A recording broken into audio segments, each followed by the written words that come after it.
Today I'm joined by hugely popular conservative commentator Xaviaer DuRousseau. We're diving headfirst into the wildest cultural moments in America right now. From celebrity political activism that has gone off the rails, to the latest ICE insanity like kids beating up teachers in protest, vigilante roadblocks in Minneapolis, and a California mayoral hopeful calling on local gangs to go after ICE. And then the latest Mamdani Madness. People are freezing in the streets, 6-foot-high walls of garbage. Al-Qaeda's literal defense attorney from 9/11 being tapped as chief counsel of New York City. That I am naming Ramzi Qasem as chief counsel. And then, of course, the Epstein files. Trump and Hillary are suddenly waxing poetic about one another. What in the heck is going on right now? You cannot make this stuff up. This has got to be the craziest show I'm about to do to date. So, let's get into it. Keeping it real with Jillian Michaels. Oh, hey there, welcome. Thanks for having me. I'm so excited to finally be with you in person. Likewise, it's long overdue. It certainly is. I had so much to talk to you about today, and it all got thrown for a loop with this, I guess it was a video that our president posted. And somewhere in this video, the Obamas are portrayed as monkeys. Have you seen this? I did. I saw the screenshot. I don't know what the video is yet, but I did see the screenshot. I've had like 20 of my liberal friends send it to me being like, what do you think of this? I know. Honestly, as a black conservative, what do you think of it? Regardless of what the context is, because again, I have not seen the video, is it offensive and disrespectful to them? Of course it is. It was meant to be. And is the trope of calling black people monkeys slightly racist? Yeah, it is. I can't defend that. I don't like it. But at the end of the day, people are like, are you still a Trump supporter? It's like, I wouldn't care if President Trump looked me directly in the eye and called me a slur. At the end of the day, I voted for a guy that I wanted his policies in place. I don't like what he posted. I think it's beneath his office to be posting a screenshot of that or to be posting a clip of that nature. However, it's like, I stand behind my vote. I'm seeing exactly what I wanted. The ICE collectibles are being deported. I'm seeing taxes being lowered. I'm seeing, priorities, the American priorities are being put back in line. But again, I'm not excusing the video. I can't defend it. Here's my problem with stuff like that. Obviously outside of it being grossly racist, but if he'd made some sort of nasty comment about gays, I would be outraged. Yeah. I'm also worried for two reasons. Number one, I wanted to talk to you about the absurdity of Chuck Schumer implying that the SAVE Act, which requires voter ID, can't remember exactly what it stands for. It was an acronym for people needing voter ID to vote, is Jim Crow 2.0. And I wanted to be like, look at the ways they weaponize racism. Look at the ways that they play this card every time. And you can't when you have the president of the United States posting racist shit. It undermines our ability to get things done. Mm-hmm. It's repulsive. And it is absolutely, in my opinion, going to give Gavin Newsom the White House. And are you from California? I'm from here. Not born and raised, but I live here. Okay. He has destroyed California. Mm-hmm. I've grown up here. I have watched its systematic demise, its absolute devolve into chaos and corruption and crime and insanity. And him taking the White House, honestly, I can't think of a worse scenario. And I know that sounds crazy to people, and all my friends who are liberal, they're like, yeah, but they're all corrupt, and he's our corrupt scumbag. And I'm like, no, he's actually not your corrupt scumbag. For example, in Florida, DeSantis signed a bill that prohibited China from buying up land in his state. Here in California, Newsom vetoed a bill that would have prevented China from buying land in California. This is a different kind of corruption. And I just don't think people see that. And I'm wondering, I don't know, babe, what do we do about this? Because for me, I'm not here to be conservative. I'm here to fight bad ideas. Yeah. There's so much to unpack there. It's like, first of all, with the Gavin Newsom thing, you know what's really terrifying about Gavin Newsom?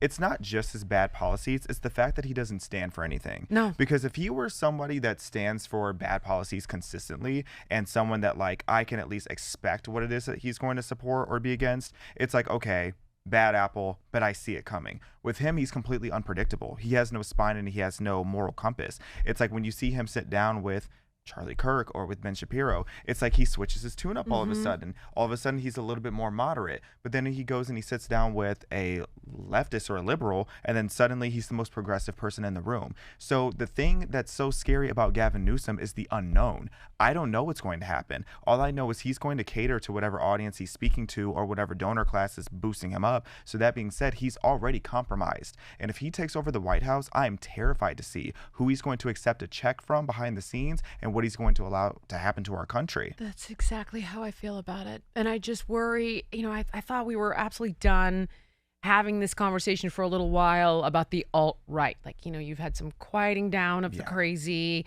You've had some backing off of the people that were beating their chest about censorship. I won't be censored. I'm like, well, it's not censorship to say you're against raping women and, you're against racism and you're against anti-Semitism. That's not...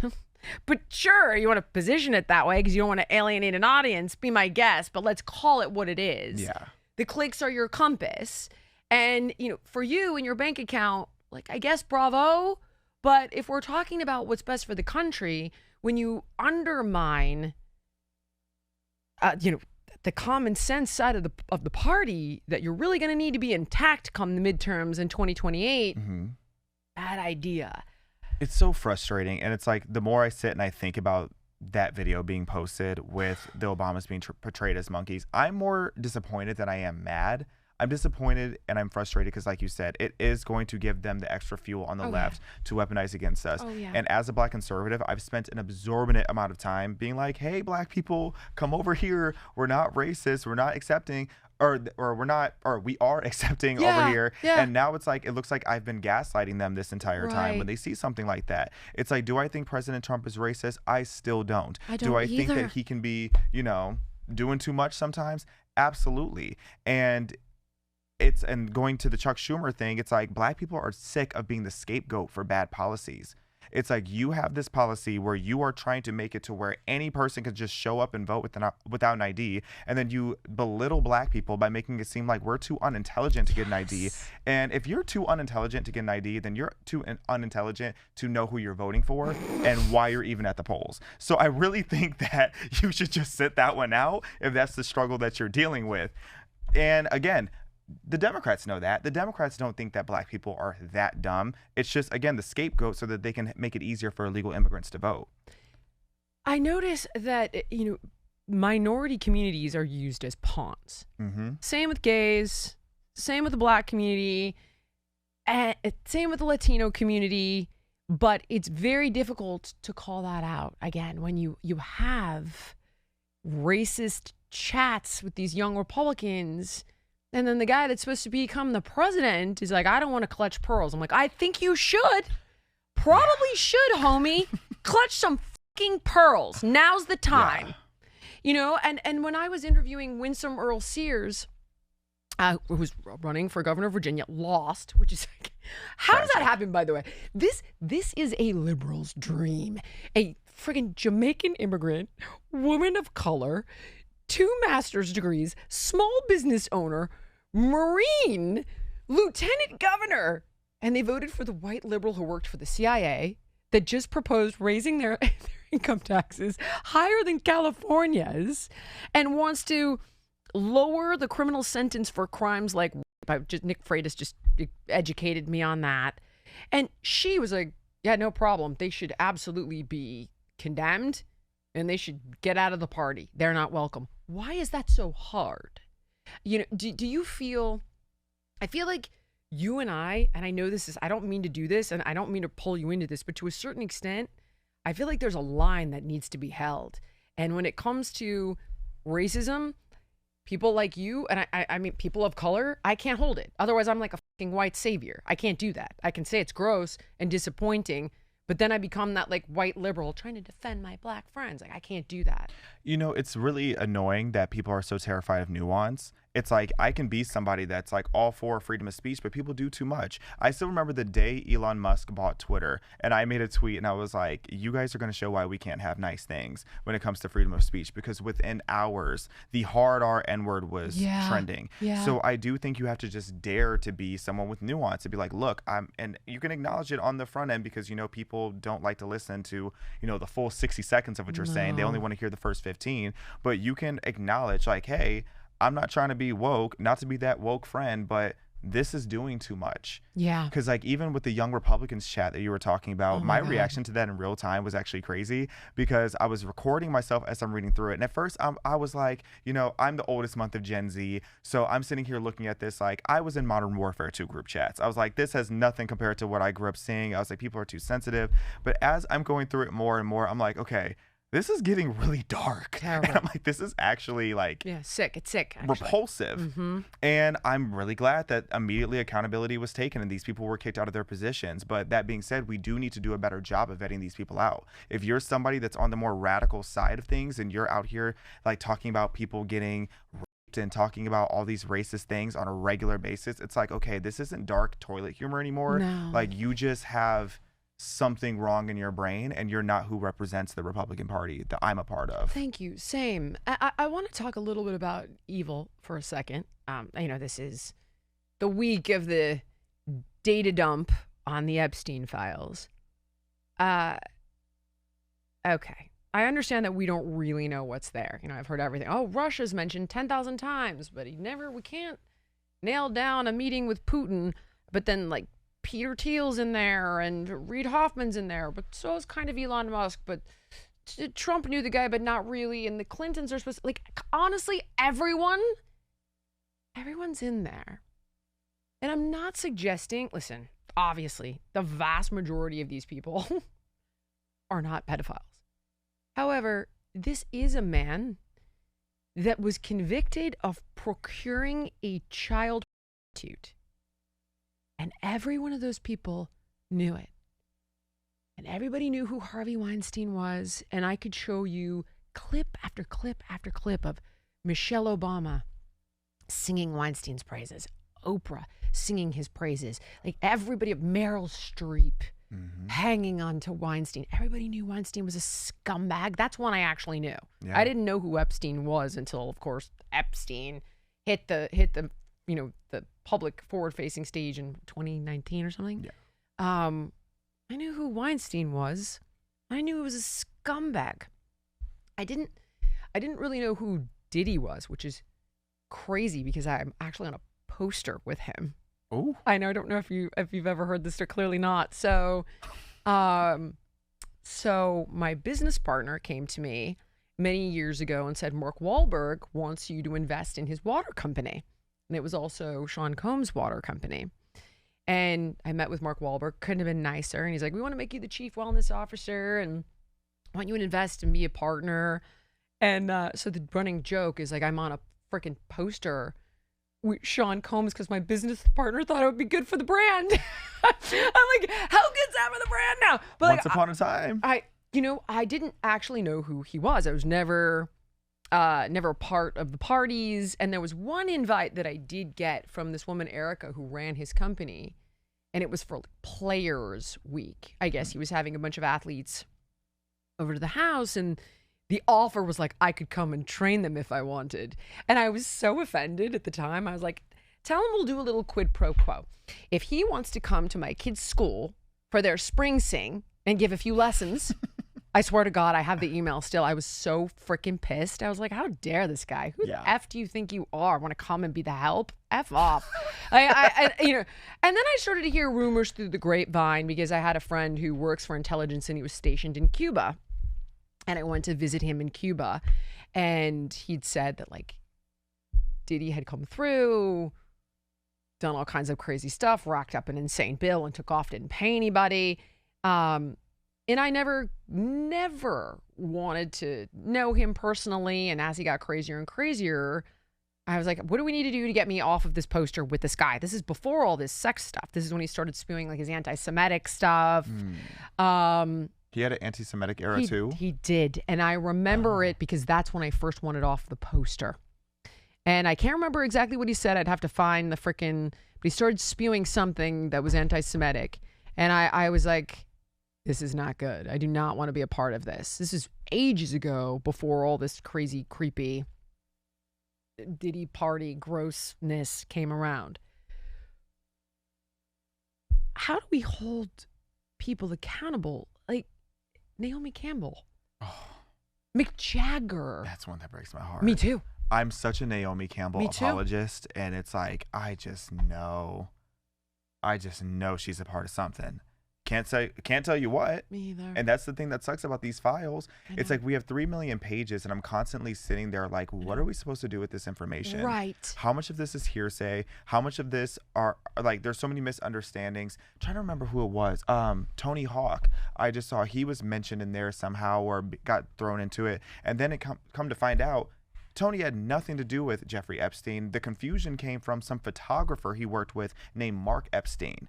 So it's like you have so many innocent people being dragged into this. And then because the files were so rushed, you now also have all these victims that are getting exposed that their names should have been redacted, but they weren't. And the people that are called out, and again, it's like, we don't know what they know. Right. With the Diddy parties of it all, it's like, had I been in the Hollywood scene 10 years ago, I probably would have been at a Diddy party. I wouldn't have known any better. It's like, how do you know? It's like there's a huge difference between you happen to know this guy and then you're actually a part of it. But then, like you said earlier, it's like with Epstein, once he got convicted in like 2008, unless you just barely got connected with the man, how did you not know the lore that came with him? Right. In fact, Jamie Dimon is on record. I believe it's Jamie Dimon. They're like in his financial endeavors saying like, this is not, it's either Jamie Dimon or somebody who was going to take his money at one of these big banks. I'll have to fact check it before we put this out, saying like, this is not a good quality human being. They knew. And I just think, how much money do you need? How much power?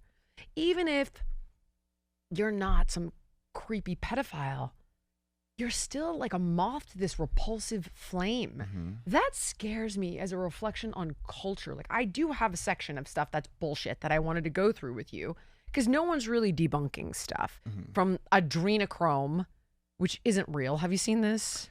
I don't think that's real, but I can understand why there is a lot of discussion when it comes to some of these rituals, because I fully believe that some of these rituals are real. I think Tell me why. If there's a meme about it, then odds are it's not real. Because if I go to Israel a lot, and part of why I feel so spiritually connected to Israel is because I've been learning how deep some of these evil entities go, just like by learning biblical stories and learning how like the Torah and the Bible, they really are a history book letting you know what's been going on. And it's like, I don't want to sound too much on like the conspiracy theory bandwagon. Please do. Dig in here. But it's like, we're dealing with people that are worshiping biblical demons. Like the parallels of some of these fables that you hear about that are ancient and how accurate they are to what we're seeing in today's age. I can't help but believe that a lot of this is actually happening. I do believe that some of these people are so evil and so corrupt, and that essentially they have to do the most heinous things possible in order to prove their loyalty. It's just like a gang. If you're going to join a gang in Southside Chicago, you either need to kill somebody or beat up somebody or rob somebody. In order to join these mega elite corrupt circles that somehow always end up with billions of dollars in their account and nobody knows how, it's like they're doing some really awful things in order to get the power that they have. I see it. Do you not see it just as, hey, there's money in war, so I'm a warlord? It's part of it. Like, to me, it's right in front of you. So, for example, with Adrenochrome, this is you can make this in a lab, and they sell it online for $55. I have a freaking image we'll insert. Like, you buy it right now. A high school chemist could simulate this for you in seconds, and it has no beneficial health properties. It's when adrenaline oxidizes, it's basically cellular exhaust. Yeah. So like you don't need, there's no benefit to drinking this. In fact, it would be counterintuitive because it's oxidized, not actually good for you. And we are doing all kinds of stuff with young people's blood. They're making albumin. They're taking oh my gosh, cord blood stem cells. Now those are being donated, by moms and what have you, I guess.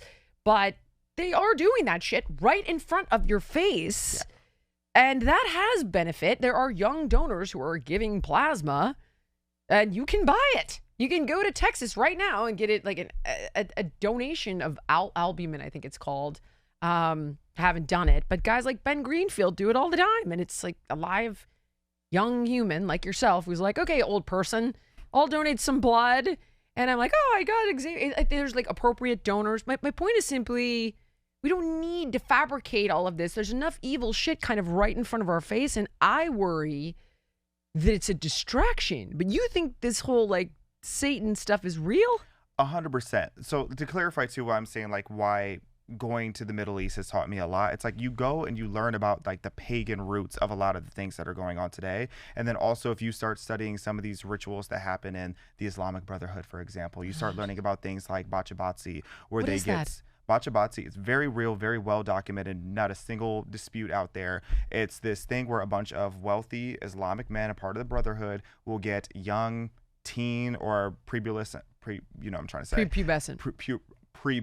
just gonna skip that word. I hate that word. I got it. But it's this group of Islamic Brotherhood elites. They will get a bunch of young boys together, make them dance and twerk and all of that, and then they will pretty much bid or just take one with them, and then they go and they have sex with them. They rape them. Yeah. So that's a very real, well-documented thing, and these are rituals that have been going on for a very long time. You start learning about, like when you start going very deep on the theology of things and how so many aspects of the church have been corrupted, and you start even learning about things like Christmas Day, for example. Christmas Day isn't December 25th. Christmas Day got moved to December 25th, way back in the day, and that used to be a pagan holiday where all the men would have sex in the town square and then go home and beat their wives. But what? People aren't ready for me to start cooking and start talking about those aspects of history, but these are real things that have actually been documented for a long time that we have just glossed over and overlooked as a society for a very long time. The pagan influence, even in the Christian and Catholic Church, is very heavy, and when it comes to these circles of elites that are doing very evil things, a lot of it does attribute to paganism,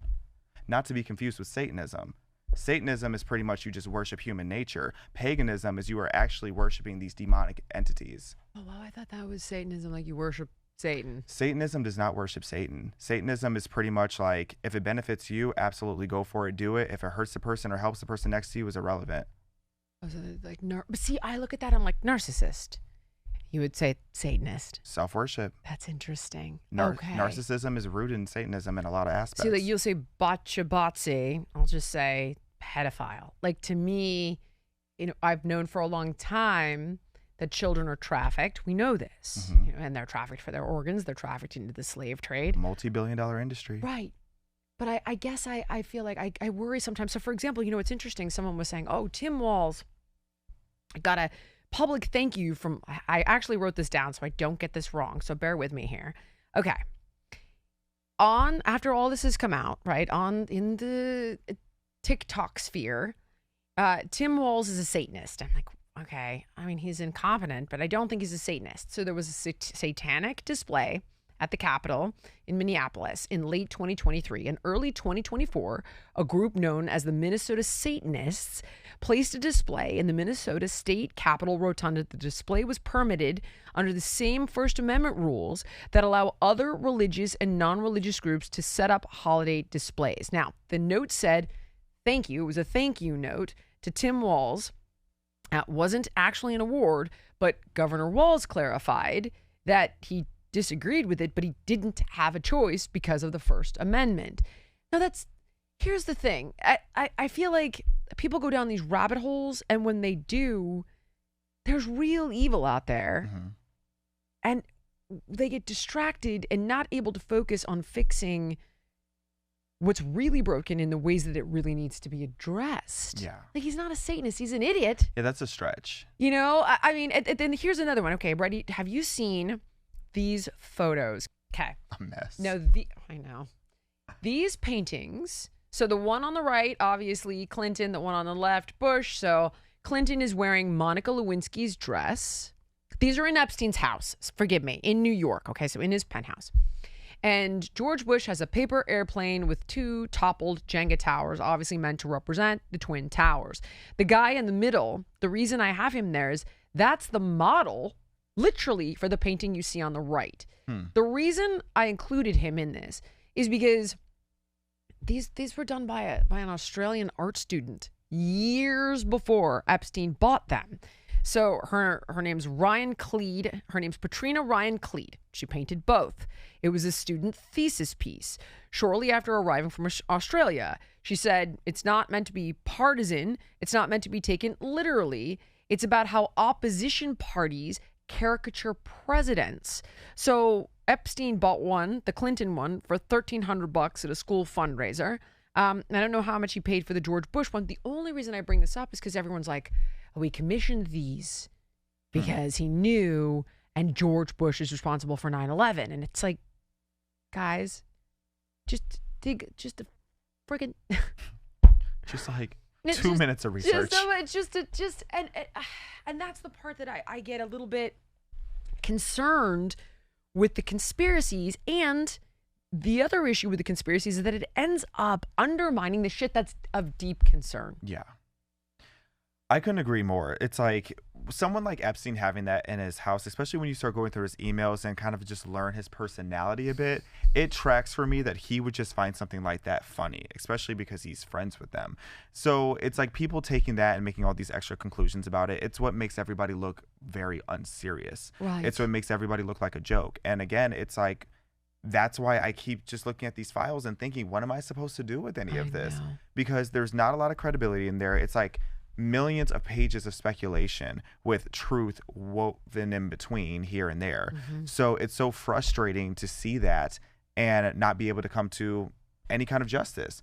We don't even know who to arrest. No one will pay for this. And if we arrest someone, what do we arrest them for? know. What do we charge them with? I know. Being a weirdo and a creep, that's one thing. We can prove that with a lot of this. But can we prove that enough of them are pedophiles? Can we prove that enough of them are trafficking people? No. How do we even, like, and people hate when I say this, but how do we even create a degree of separation of the women who were there as sugar babies, just being blunt about it, and the women that are actually trafficked and drugged and seduced into that situation and had no say in it? And I'm not saying the women who are sugar babies are, not victims in their own right, but how do we know? Nothing is honest. Nothing is transparent. And as we get more information, it's not creating more transparency. It's creating more speculation and noise around the issue and not any clarity. No one's going to pay for this. And I think that, what's distressing is not so much like, oh, let's go, everyone's, again, going down a rabbit hole. I want blood. I want this person to pay, and I want that person to pay, and I want this person to pay. And it's like, but isn't the bigger picture that this guy's intelligence? The 10,000 mentions of Russia or something, like the desperate desire to get in touch with Putin, the fact that he could have been Mossad, he could have been CIA, he could have worked for British intelligence, it could have been all the above. And are these intelligence agencies trafficking people to pull levers of power? Like, this is really kind of like, hey, focus, focus. Like lock in. Come on, guys. The adrenochrome thing is come over here. And it's like they're dribbling out these names, and people are bloodthirsty, and there's jealousy involved, and there's a guy. I'm not excusing it. It was the dumbest shit I've ever seen in my life. There's a guy that I have interviewed a few times. He's very famous in my world, named Peter Attia, Dr. Peter Attia, big longevity doctor. Wrote a great book. This is what he does. He works in the health space and very well respected. He's in the Epstein files. Mentioned there's 1,700 emails. And I mean, he looks like an absolute asshole. He's like, see is low carb, dumb shit like that, really gross, or I want to keep you alive longer so you can have more sex, really stupid shit. Just locker room talk. Kind of. I mean, I hate to say it, but doesn't strike me as a pedophile. Never actually went to the island, despite he's I gotta be able to go there one day. But you could tell he's just a loser. Kind of. and he ended up becoming he's very successful now. A rich loser. Well, he wasn't though. He wasn't even rich. So you could see that it was like this kind of like drawn to one of the most powerful people in the world. But I'm like, listen, you guys are all going down the rabbit hole on Peter Attia. You could be grossed out. You could be pissed, but the guy's not a pedophile. Yeah. He's not. He's gross behavior. Like, kind of reminded me of like Billy Bush when he went down for the Trump thing of like, yeah. But there's real shit and people don't focus on that. Mm-hmm. And I'm wondering, I guess you kind of feel like I do. Like, what do we do with this? And I don't really feel like a dog pile. Not interested in like, he did that and she did this. And did you see so-and-so's name? Like, I think that's petty. Yeah, I feel like that's just going to go nowhere. Me too. And, what's confusing to me as well is trying to figure out who Jeffrey Epstein is as a person, because he doesn't strike me as particularly intelligent. Like when you listen to his interviews, like he doesn't seem like this James Bond super spy style guy to have these powerful connections all over the world. And then when you read his emails and like the way he was referring to President Trump as Donnie T and like making the jokes about Bill Clinton, it's like, this seems like an overgrown teenager and a clout chaser to me. He seems like somebody who name drops people to make it seem like he's in closer proximity to certain powerful people than he actually was. And then how adamant he was to hang out with certain people or to be friends or associates or business partners with certain people. He just seemed very desperate a lot of the times. So it's like, I don't understand what's going on there. Something terrible though. And here's the thing. I don't think you're going to find it with Mick Jagger. And what I mean by that is, have you seen the kind of pandemic simulation stuff with Bill Gates in there? No. This is a thing. This is a very real thing. I know it simply because I've covered the COVID stuff in depth. Are we talking like the stuff that Hillary Clinton was at before the pandemic? No, this is Bill Gates stuff, where they had this event with this woman, I think it's April Haynes. It was like a Milken Institute event where they were talking about, what do we do if there's a pandemic? Senator Ron Johnson actually ended up telling me all about this. And, how do we silence the disinformation? And Bill Gates had been very focused on a pandemic for a long time. Bill Gates poured a ton of money into that vaccine tech. Bill Gates is the one who funded the study that came out of Stanford called the Virality Project, which is what identified vaccine hesitancy and, quote, COVID misinformation online. That's what ended up on Biden's desk. I know this from interviewing this woman, Brianne Drezen, who was injured in I think it was the Johnson & Johnson COVID vax trial, and they systematically shut down people who were vaccine injured.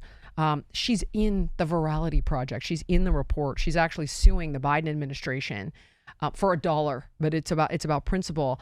Bill Gates is in there talking about this stuff with Epstein. And then there is a little something weird. Actually, I want to show you this one. Tell me something. Did you ever think you would see the day where Hillary Clinton would have something decent to say about Trump? No. Or vice versa? Maybe. Really? President Trump is nice. He's a nice guy. Oh my God, he's friggin' vengeful though as hell. Oh, he's vengeful, but I could see him saying something nice but shady about Hillary. Interesting. Yeah. Okay, I want to show you this one. I want you to tell me what you make of this. A significant first step, and I really commend President Trump and his administration. He really, really wants this Peace Prize, y'all. And now he's made a step in the right direction. So hold on. So you've got two people who hate this guy's guts, right? Hillary Clinton has never given Trump credit for anything at all. I even remember the Ukraine situation, and she's like, "Oh yeah, even if he managed to get peace in that region, that only looks like success if Ukraine doesn't lose any territory." It's like, that's impossible. Right. They're losing. They've been losing for years. That's not going to happen. So she's already set him up to be a Putin puppet if it resolves, because there's no way to achieve that. All of a sudden, you're going. And to clarify, that was about the files? That's about Gaza. Oh, that's about Gaza. So now hold on. So her and Bill did not want to testify in front of Congress, right? So they're like, we're going to hold you in contempt of Congress. And I was kind of watching that closely because Steve Bannon went to jail for that. And I'm not here to defend Steve Bannon. I'm just saying he went to jail for refusing to testify. So I thought, like, is that going to apply here? Are they going to go to jail if they don't testify about Epstein? All of a sudden, they agree to testify, and you're singing this guy's praises? And he turns around and says this. Today we heard that the Clintons set deposition dates to testify before the House Oversight Committee. Any reaction to that related to the Epstein question? I think it's a shame, to be honest. I always liked him. Her, yeah. She's a very capable woman. She was better in debating than some of the other people, I will tell you that. She was smart woman. I hate to see it in many ways. What the f*** is going on? Okay. What's going on? What is going on? I need a clear direction. Come on. That just stressed me out so bad. What is happening? Okay, when I said I could see President Trump saying something nice about Hillary Clinton, Waxing I'm like, poetic? Excuse me, let me have a sip of my coffee while you talk. if anything, I thought he was going to be like, oh, she had a nice pantsuit on today. I did not think he was going to, hype her up a little bit like that. Okay. Okay, so here's what I think. This is out of my tax bracket. Okay. Yeah, now I need to open it because all my sound ups are on this freaking list. Honestly, here's what I think. I think I don't think anybody's hands are clean here. And I think it's a mutually assured destruction. And I think it's a walk back. Yeah. I really do. I'm not saying Trump was on the island. And I certainly don't think he's a rapist or a pedophile. Or I would not have voted for him. Now, we know, listen, the guy is a lech. I'm going to be honest. He did say, like, oh, you just grab him by the pussy. And he did say to Howard Stern, like, I just walk into their dressing rooms while they're changing. And I think that was like a teen pageant. I'm being honest. I remember being like, oh, God, Now, having said that, I'm watching what this man is doing in the Middle East, and I am in awe. How do we I am in awe. I just previously wrapped up a podcast that'll be airing after hours with this woman, Brigitte Gabriel. And she's just breaking down for me, like the Abraham Accords and Iran and Gaza. He may accomplish something that no one before him could accomplish, that everyone has thought was impossible. Bringing peace to the Middle East, the Abraham Accords is already incredible. I mean, snatching up Maduro, the tariffs didn't crash the economy. Listen, I'm with you. All that stuff is awesome. But there's no question, the guy, he was friends with Epstein. I think Hillary took a lot of money from Epstein to run. This is what I'm thinking. Like, Epstein was involved in the Clinton Global Initiative. It's very clear. It's in the emails. Mm-hmm. He's like, I'll see you at CGI. I went to CGI. I was a member of CGI, I think for about a year. And the reason I was a member, this is filthy, is because I was trying to leave something behind in Haiti that my daughter's Haitian, that when she got older, she'd feel like we did something for her country. And so in Rwanda, they had this program where people there could search a database and they could find dental care, medical care, job training, all the NGOs in the country had to register. They had to pay to be there. You could find it like, hey, I need dentistry in Jacmel. And by the way, the NGOs could see like, oh, there's no dentists in Jacmel, but there's 4 in Port-au-Prince. So let me go offer my services in Jacmel. And it would track the NGOs. It would make them pay to be in the country. You'd know where they were. You'd know what they were doing. The people could find the help if they needed it. And it would all go through something called IBESR, which was their social services. I funded the entire thing. I built a full prototype off of Rwanda.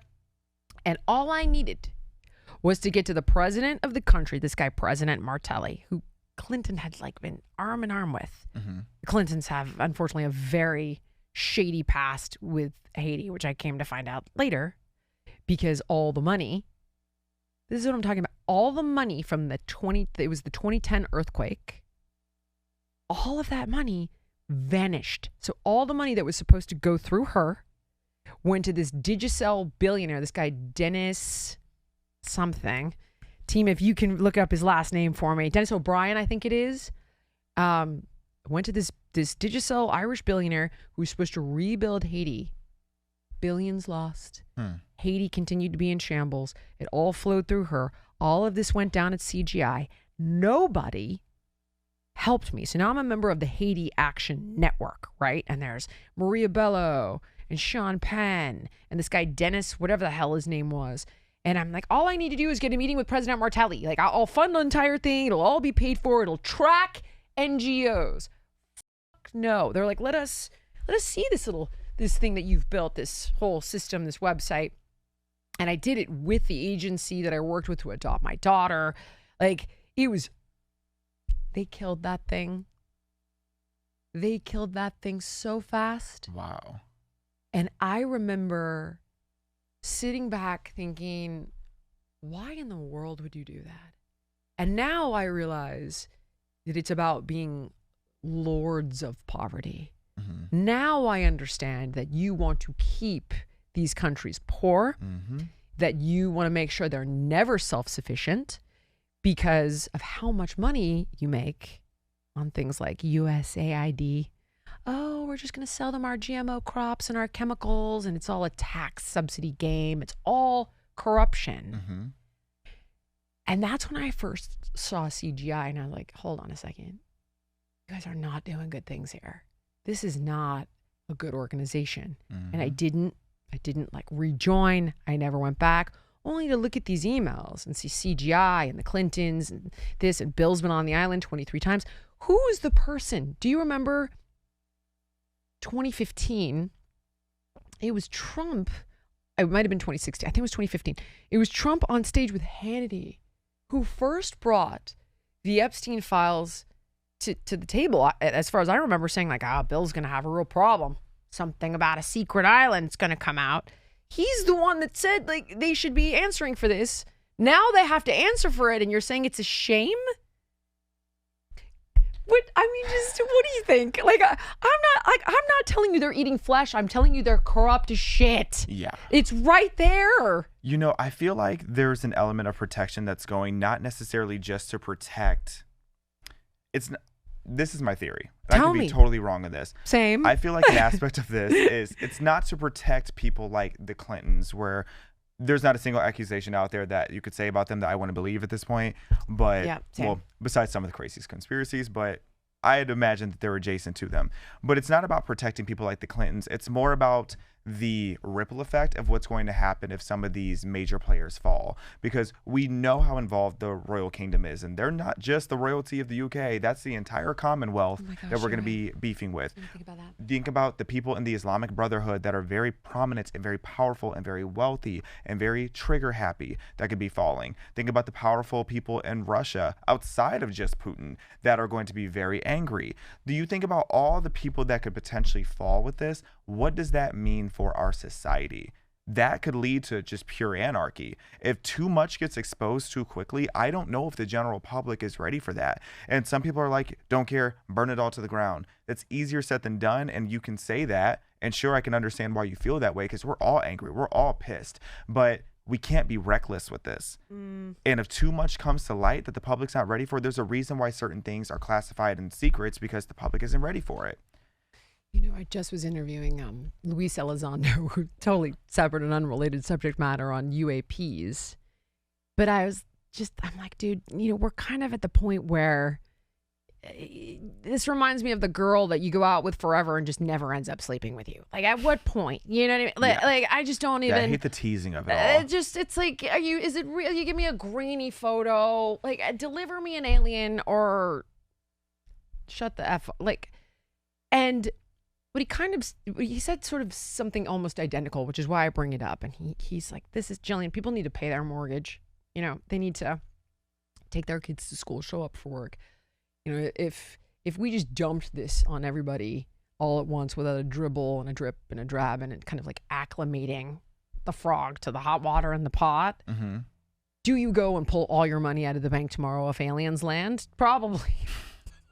I mean, look at the toilet paper problem we had with COVID, right? And like, it's gonna be way worse than toilet paper. So like, probably I'd be like, oh, liquidate everything. Cash is king. Where are the gold bars? I mean, probably. So You make a really good point. I just think heads need to roll a few. Enough so that the next person who's at that Diddy party or at that Weinstein party or at that Epstein party is like, this is filthy dirty.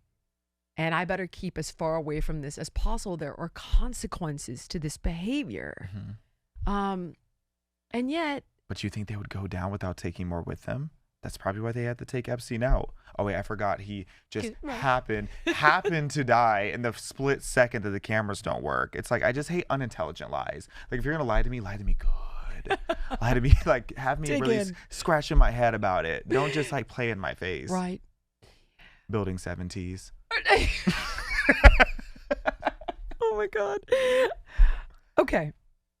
Let's look at some of these people for a second. The Grammys just happened.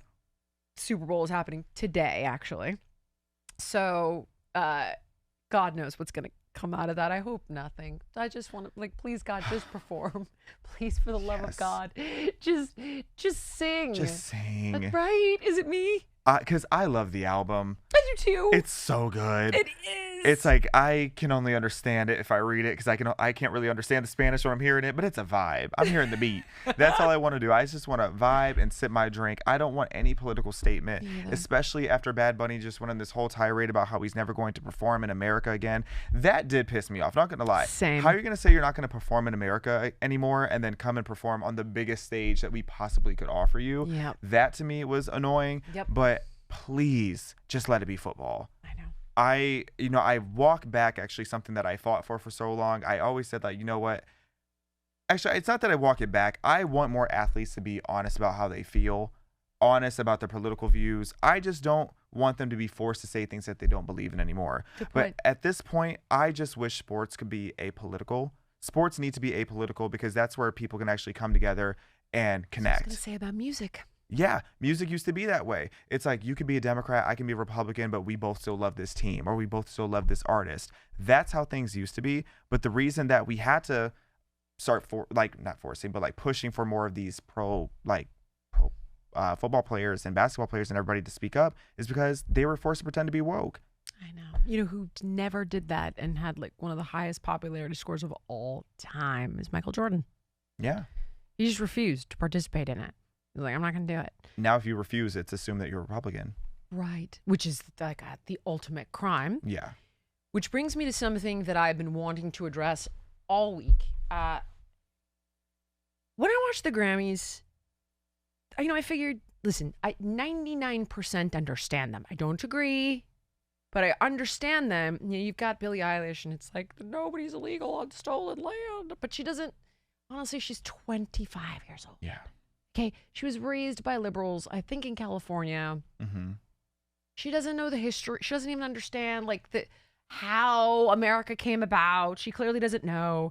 She doesn't understand what happens to people who come here illegally. She doesn't understand how this is disenfranchising people who did come here legally. She doesn't understand. She doesn't know any of it. Mm-hmm. All you had a 25-year-old that feels guilty for being rich and white. I get it. I felt the same. I'll be honest. It's a thing. It's a vibe. In particular, being an American, you feel guilty about it. I've always felt guilty about that. Mm-hmm. And I'm like, well, you know what? I'd probably be dead in the vast majority of the world outside of the West being a gay woman, right? No way. Night. They're going to stone you to death in Saudi Arabia. Forget it, right? So, I've uniquely appreciated being here for that reason, and I've been very vocal about this. I wanted to adopt a child from the developing world to give that child a chance because I don't believe she had one. I wanted to work with the United Nations Refugee Agency to try to help people that had no way of helping themselves. I get it. She's deeply misinformed. I would simply ask that you educate yourself before utilizing the platform. That's my request. Utilize the platform, but do your homework first. Right.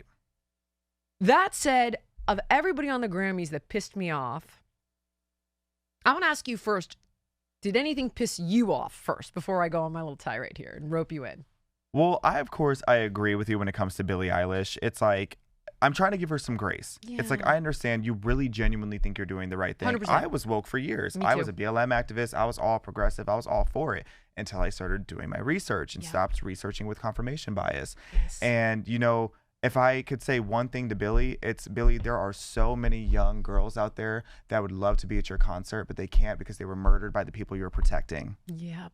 That's what I would say to Billie Eilish, and give her some grace. Who knows? Years down the road, maybe, just maybe, she might have a change of heart like a lot of, you know, celebrities have. You know, hey, Billie, when you don't have borders, the cartels are able to traffic hundreds of thousands of kids. Yeah. Hey, girl. Hey, girl. When people are here and they're not documented, they are literally exploited in the workplace. They have nowhere to go to report these offenses. They're paid pennies on the dollar. There's shadow economies. They have no upward mobility. They didn't cross the Darien Gap to be your maid, homie. Like it just the ignorance. But it's not malicious. It's ignorant. It's coming. It really is coming from an empathetic place. It's just misinformed. That's my ask. Yeah. But there was one that really pissed me off. That wench Chrissy. Go! Oh, we gotta show it. We gotta show it. Nicki Minaj is not here. She is not here. She is still at the White House with Donald Trump discussing very important issues. Okay. You want to take this one first? First of all, I don't play about Nicki Minaj. Me either. I don't play about that woman. I am a pioneer of MAGA barbs. I don't play about the queen of rap, Nicki Minaj. Chrissy Teigen. First of all, Trevor Noah can go to hell. Chrissy Teigen. I'm so sick of the fact that she's even still in the public eye. Me too. I'm not someone that's like, oh, we need to cancel people, but she deserved to be canceled. Have we forgotten that she was on Twitter telling young girls to take their own lives? Yes. There's no way to excuse that. I have literally, keep going. I have them all. I'm so disgusted by her. Me too. And go. I'm not going to interrupt you. Go. I'm going to just shut up. Go. The amount of slaughtering that these people have tried to put on Nicki Minaj, not even just the Trump stuff, but her entire career, because she is constantly out here fighting corruption. She's been draining the swamp. Even when I was a woke liberal, I started respecting Trump because of Nicki Minaj back in 2018. Really? And I'll tell you why, because I'm a barb. I have been a barb since 2004 when Nicki Minaj did the theme song for this wrestler named Victoria, where she was like, I ain't the lady to mess with. Go, go, go. Like, I have been a fan of Nicki Minaj since I was 7 years old, okay? And what I remember so vividly is in 2018 when she had pissed off, you know, she exposed the corruption at Billboard, these streaming services that weren't paying artists. Yep. She exposed the Grammy. She exposed all these different swamps that were happening inside of the Hollywood space. And because of that, there were all these corporate giants and machines that basically conspired against her. Yeah, they canceled her tour. Downplay her legacy. Yep, I had them too. They were canceling her tour. They were suppressing her sales. They were suppressing her Billboard charts. They were doing all these awful, foul things to her. And yet everybody thought that Nicki Minaj was the villain. She was the bad guy. She was the awful person. And that's what the press was telling you, just like the press still tries to tell you. And then when I started digging and doing the research and I realized how much of it was just a massive coup against her, I was like, the media really lies to you when they don't like what you're saying and that you're draining the swamp. Then I looked at President Trump the same way. I was like, oh. I started doing more research. I started realizing a lot of the racist, awful, terrible things that they were claiming that he was doing and these policies that he wanted to put us all in shackles again. I realized none of that is actually happening. This is what the media does when you dare to drain a swamp. So now we fast forward that Nicki Minaj, she dared to want to defend Christians, and she dared to want to thank our president and be grateful for the work that our president is doing. It's like, how dare you be disgusted by her because of that? Because she's a black woman and she dares to think outside of the box that you're wanting to put her in. I know. And what she's doing is actually the best thing possible for illegal immigrants, because you have these people who, because as you can tell, I will crash out about Nicki. You have these people who swear up and down that they're doing the right thing by helping illegal immigrants come here. They just want to get a job. They just want to work. Oh, the illegal immigrants, they're doing the work that Americans don't want to do. What you're basically saying is that you want indentured servants. What you're saying is that you want these people to cross our border, to literally swim their way into our country so that they can be put in these fields and do the work that you don't want to do because you're lazy and you're entitled and you have American privilege. And not only do you want them to do the hardest work that we need them to do, you want them to do it criminally underpaid with no regulations. You want them to be in these unsafe working conditions. You don't care about illegal immigrants. You just care about exploitation. Sounds like a Democrat policy if I've ever heard one. So when we go back to the Grammys and we talk about Chrissy Teigen, and we talk the Chrissy Teigen who loves suicide for youth. I know. And we talk about Trevor Noah, who isn't honest about a single aspect of his life. If we're going to clock it. I know. I think he has a $27 million house married to a white woman. And then they... I interrupted you, and this is the most brilliant monologue. I just know their sheets are the color lavender. What does that mean, the color lavender? Teach me, I'm obviously too old for this one. A lavender relationship? What does that mean? You don't know? Oh, let me give you some Gen Z lore. Okay, tell me. A lavender relationship is basically you have, in this example, allegedly, a gay man and a straight woman who marry for convenience and for optics. Trevor doesn't love that woman, please. Really? Allegedly and for entertainment purposes. I didn't know that. But the left would embrace him if he was gay. Sometimes it's just more convenient to be lavender. I didn't know that. Oh yeah. It was when I was a kid. Mm-hmm. He's been around a long time. Okay. He's from a different time. Got it. Oh yeah. Mm-hmm. Oh my gosh. I didn't think about that. Mm-hmm. Good point. And don't even get me started about what I've heard about Chrissy and her little sexcapades. Well, we're gonna get to that actually. So we're gonna get to that. So I want to read you a few of these though that you bring up. So here's what she said to Farrah Abraham, who was the former 16 and pregnant star. She said, "In other news, you're I think it's a wench, and everyone hates you. Whoops, not other news. Sorry."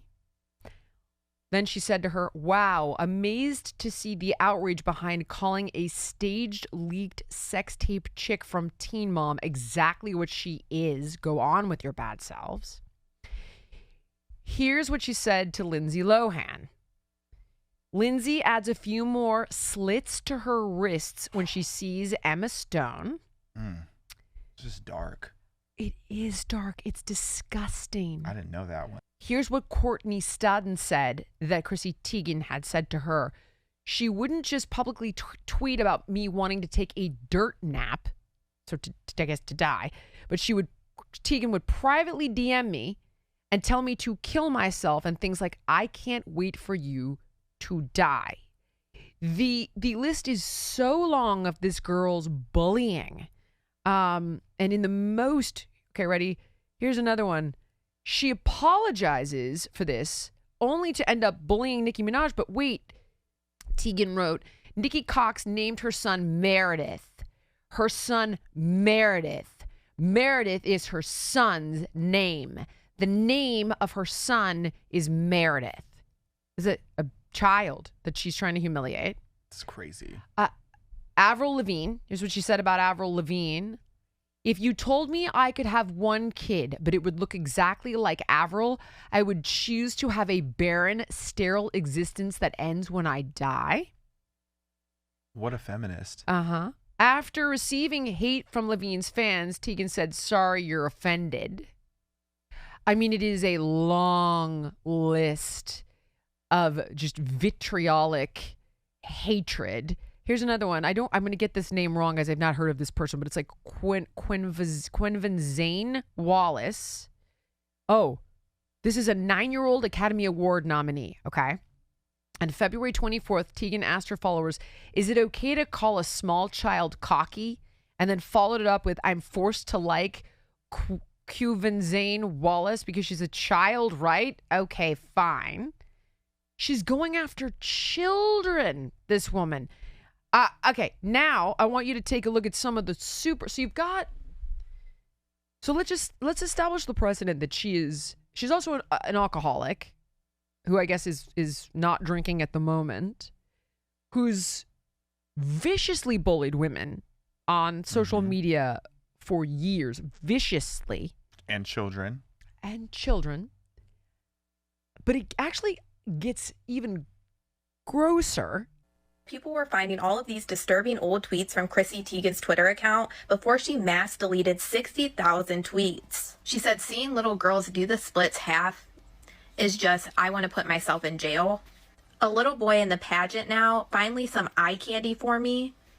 It always weirds me out how strong little toddlers' tummies can look, and I am aware of how absolutely disturbing that sounds. Accidentally went to the children's aquarium looking pretty pedo-bearish, cruising the parking lot. I'm bored, really want to watch kids give birth. Where can I watch teens giving birth? MTV? I mean, that doesn't make sense, but I'll try. I just saw a baby that looked like a corn star, like a trashy do-anything corn star. Is that wrong to think? He just said the cleanliest and best pleasure is to have with a 13-year-old. Skinny pedos drink Pedialyte. I now know what parents go through when they're forced to tie their kids up in the basement. You have to do it, but it's icky. Am I right? Water slide that goes through a shark tank. F yeah, time to get my pedo on. Pedo's Delight, Toddlers and Tiaras, Star 4. I want pizza. Brad Pitt just handed us pizza. I'm about to Anthony Weiner this kid.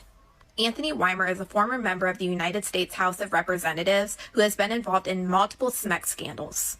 With one of these texting scandals being with a 15-year-old girl, and he was sentenced to 21 months in prison. How are you bringing the love this February? So whether it's for someone special or just for yourself, what are you planning on? Because for me, it's all about comfort. And that starts at home with Cozy Earth. Their bamboo pajama set is a classic Cozy Earth favorite, and it's the sleepwear upgrade that you're going to love slipping into night after night. Their jammies are lightweight, but still cozy. They're unbelievably soft. I fall asleep faster. I stay comfortable all night long. And honestly, at the end of a long day, I cannot wait to get into my jammies after that evening shower. So this Valentine's Day season, Cozy Earth is offering a BOGO pajama deal. You're not going to see this any other time of the year. And it's perfect for gifting to someone you love or treating yourself to better rest. It's totally risk-free. You get a 100-night sleep trial, so you can really try them out. Plus, a 10-year warranty. How crazy is that? Because this is the kind of comfort that's made to last. These viral PJs are so good, they actually sold out during the holidays, and now they're back with an exclusive deal only available January 25th through February 8th. So head to CozyEarth.com and use my code MichaelsBOGO to get these PJs for you and someone you love. And if you get a post-purchase survey, be sure to mention you heard about Cozy Earth right here on the Jillian Michaels Show. So celebrate everyday love with comfort that makes the little moments count. Let's level with each other. I'm guessing for a lot of you, the math is not adding up lately. Between the grocery store and those skyrocketing insurance premiums, even with a steady job, more families are being forced to rely on high-interest credit cards to cover expenses. If you're a homeowner caught in that cycle, carrying balances with interest rates in the 20s or even the 30s, relief is available. Right now, mortgage rates are at a 3-year low, and my friends at American Financing are helping homeowners pay off that high-interest debt at rates in the low 5s. Their salary-based mortgage consultants don't just push loans. They build exit strategies from debt. And on average, they're saving their customers $800 a month. Plus, if you start today, you may even delay the next 2 mortgage payments. There are no upfront fees or obligations to find out how much you can save. Call 866-891-4811. That's 866-891-4811 or visit americanfinancing.net/Jillian. Let's face it, team. The wardrobe struggle is real. Fast fashion falls apart fast. And high-end brands, they charge insane prices just for logo hype. And quite frankly, it's insulting, which is just one of the reasons that I'm obsessed with Quince. They deliver elevated essentials, timeless pieces built for effortless layering, mixing, and lasting season after season. My Quince leather jacket, soft as hell, perfectly structured, sharp look, ideal everyday weight. I mean, I've blown big money on luxury jackets, And my Quince outperforms them for a fraction of the cost. Quince does it by skipping the middleman. They work directly with ethical factories, so you get premium materials and craftsmanship without the markup or the BS. Think 100% organic cotton sweaters that feel amazing, premium stretch denim for all-day comfort, luxe cashmere that's soft, not itchy, and 100% European linen that breathes and endures. Stop settling and refresh your wardrobe with Quince. So don't wait. Go to quince.com/Jillian for free shipping on your order and 365-day returns. Now available in Canada too. That's QUINCE.com/Jillian to get free shipping and 365-day returns. Quince.com/Jillian. There's another one of her talking about wanting to eat human flesh. And I mean, she's obviously very ill. What is the elegant way of dealing with this? Because I feel like, here's my takeaway on her. I think obviously, if I had to guess, I would say something bad happened to her. You know, the hurt people kind of a thing. Mm-hmm. Vengeance and vitriol gives birth to more vengeance and vitriol. It's like when you hear about kids that have been abused and they're the ones that end up abusing animals. That's what I'm going to guess. Mm-hmm. And so on some level, I'm like, okay, you're an alcoholic. You're clearly very ill. Kids that bully kids are generally getting bullied at home. Probably, honestly, it sounds like she's a sexual abuse survivor. So I want to try to be classy here, but the thing is, it's one thing to feel sorry if a person has been hurt, but the behavior mm-hmm. is absolutely unacceptable. Mm-hmm. And she's on a brand new show called Star Search. You know, I have a few takeaways. I think you're being really nice. Go. And I respect it. Go. I respect it. First of all, her publicist needs to be fired. Fair. If she has one. Okay. Because that just being information that she put out free will and nobody told her it was concerning is insane. Secondly, I do agree with you. It does, between the alcoholism and like the bizarre behavior and tweets and things that she's making, it does seem like she is a survivor of assault. Kinda. But my hot take is, if you are a survivor of assault and now you are doing these kind of things, it makes it 10 times worse. I hate to say it. Yes, I can understand the psychology that's going there, but I understand that in the same way that when I read about a serial killer, it's like... Yeah, it is the same. It's the same thing. It's actually the exact same thing. It's like, this isn't excusable. Like, if anything, it makes you that much more heinous and evil and sociopathic. But putting on my tinfoil hat a little bit again, when we go back to like what we were talking about earlier and these like evil entities and paganism and all of that, something that I've also learned when it comes to some of these more demonic spiritual laws is a lot of them, they have to tell you what they're doing as they do it. So in subtle ways, and again, I don't want to go too much on that rabbit trail. I want to hear it because, because people think I'm crazy. I had this conversation with Jack Posobiec and everybody was like, "You're an idiot, Jillian." I'm like, all right, whatever. I'm happy to lay into me in the comments. Tell me. Well, name one genius that isn't crazy. But so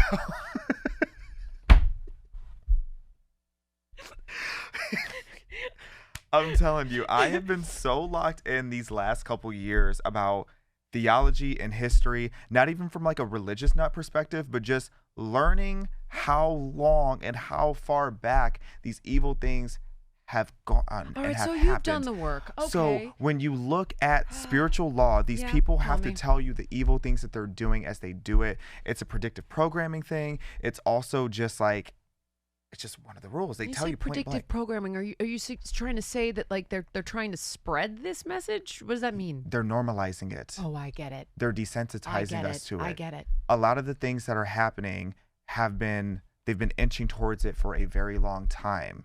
Like even just as far as how much the trans movement has been shoved down our throats, and like this now weird thing that they're trying to make kids be trans. That's not necessarily new. If you look back at the 90s, a lot of rap videos which rap obviously became the biggest, most dominating genre for a very long time. A lot of rap videos in the 90s feature a lot of transgenders. And I'm not saying that that's, Really?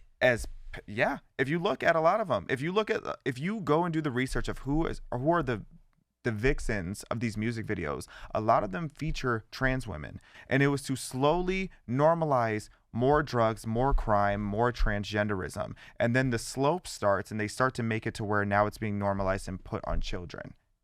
It's like those type of things have been going on for a long time. It's just nobody clocks it until, you know, like you said, the frog in boiling water thing. You don't realize that you've been boiling this water slowly. Right. You know, the trans issue for me actually kind of mirrors Nicki Minaj's exact position. I honestly don't care. I am a classic liberal. It's like whatever you want to do. The line stops when it infringes on somebody else's rights. You know, that's where like the transgender issue in sports. I'm like, yeah, I get it. But however, you know, it's not fair. There's a safety issue. There's what about the fair, equal playing field here? This is where you want to be trans, let's do it. But guys playing against women, not fair. We have a problem. Something needs to be discussed. You're an adult. Your brain is fully developed, and I mean that literally, because these medications, these off-label cancer drugs, literally impair the child's brain from developing properly. Their bones don't develop properly. They're forced to make decisions they can't comprehend, like being sterilized for life, never being able to have an orgasm. Like, these are things that are a hard no for a child. Like, you won't let them have a beer or a tattoo. I mean, we've said this 1,000 times. It's common sense. But I didn't really pay attention to this. I didn't actually see it until they started using the whole, like, the gay rights thing. And when they started making that a Trojan horse for this, that's when I was like, oh, hell no, we're not doing that. Yeah. Oh, no, absolutely not. Sit back the down. We are not transing kids. This is not going to happen, and you're certainly not going to ride the coattails of those of us that fought for this. And the reality is, it took a long time. I was talking to Carl Higbee, I don't know, a month and a half ago. And he's like, listen, Jillian, the reality is you would have caught me a decade ago or however many years, and I would not have been amenable to your marriage. Probably the same with Charlie Kirk. Only to see him then say to Dave Rubin, listen, I am a Christian, right? Like, I believe marriage is between a man and a woman, but we don't live in a theocracy. And I would not want to take away your right to protect your family. Like, it took a long time to have good faith with Christian Americans, conservatives, to say, like, I hear it. I understand how you feel. I understand that this is your religion. You know, that this is, I'm trying to protect my family. There are 1,300 rights associated with marriage. Like, really kicking and screaming, like bringing them to a place of like, all right, don't ask, don't tell. I just don't make me make your wedding cake. No problem. You don't want to make my wedding cake. Why would I want you to? You don't want me to get married in your church. Why would I want to get married there? To shove something in your face. Yeah. But then then all of a sudden, the gays, some of them broke the contract. And the reality is, this is a big pharma narrative because it's a huge business. But the reality is, we saw groups like the Human Rights Campaign that I donated to while they were fighting for gay marriage pick up this mantle, take money from Pfizer. It's right there on their website, by the way. And they broke the contract that we had. And now when I sit with conservatives, they are pissed. And they're like, we gave you this, like, we got on board, and you're transing kids. I'm like, no, we are not transing kids. Gays are not transing kids. But then it's our responsibility to stand up. I didn't see this happening. You saw this happening?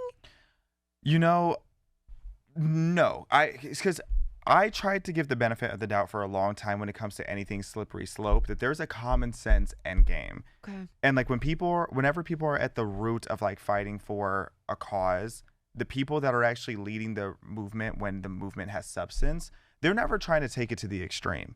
It's always when there is a group of people who know that this is their grift, or this is their way of exploiting a real movement in order to tie it into something that's completely fraudulent. And that's what's happened. And it's really unfortunate to see it spoiled in the way that it is. It's the same thing with civil rights.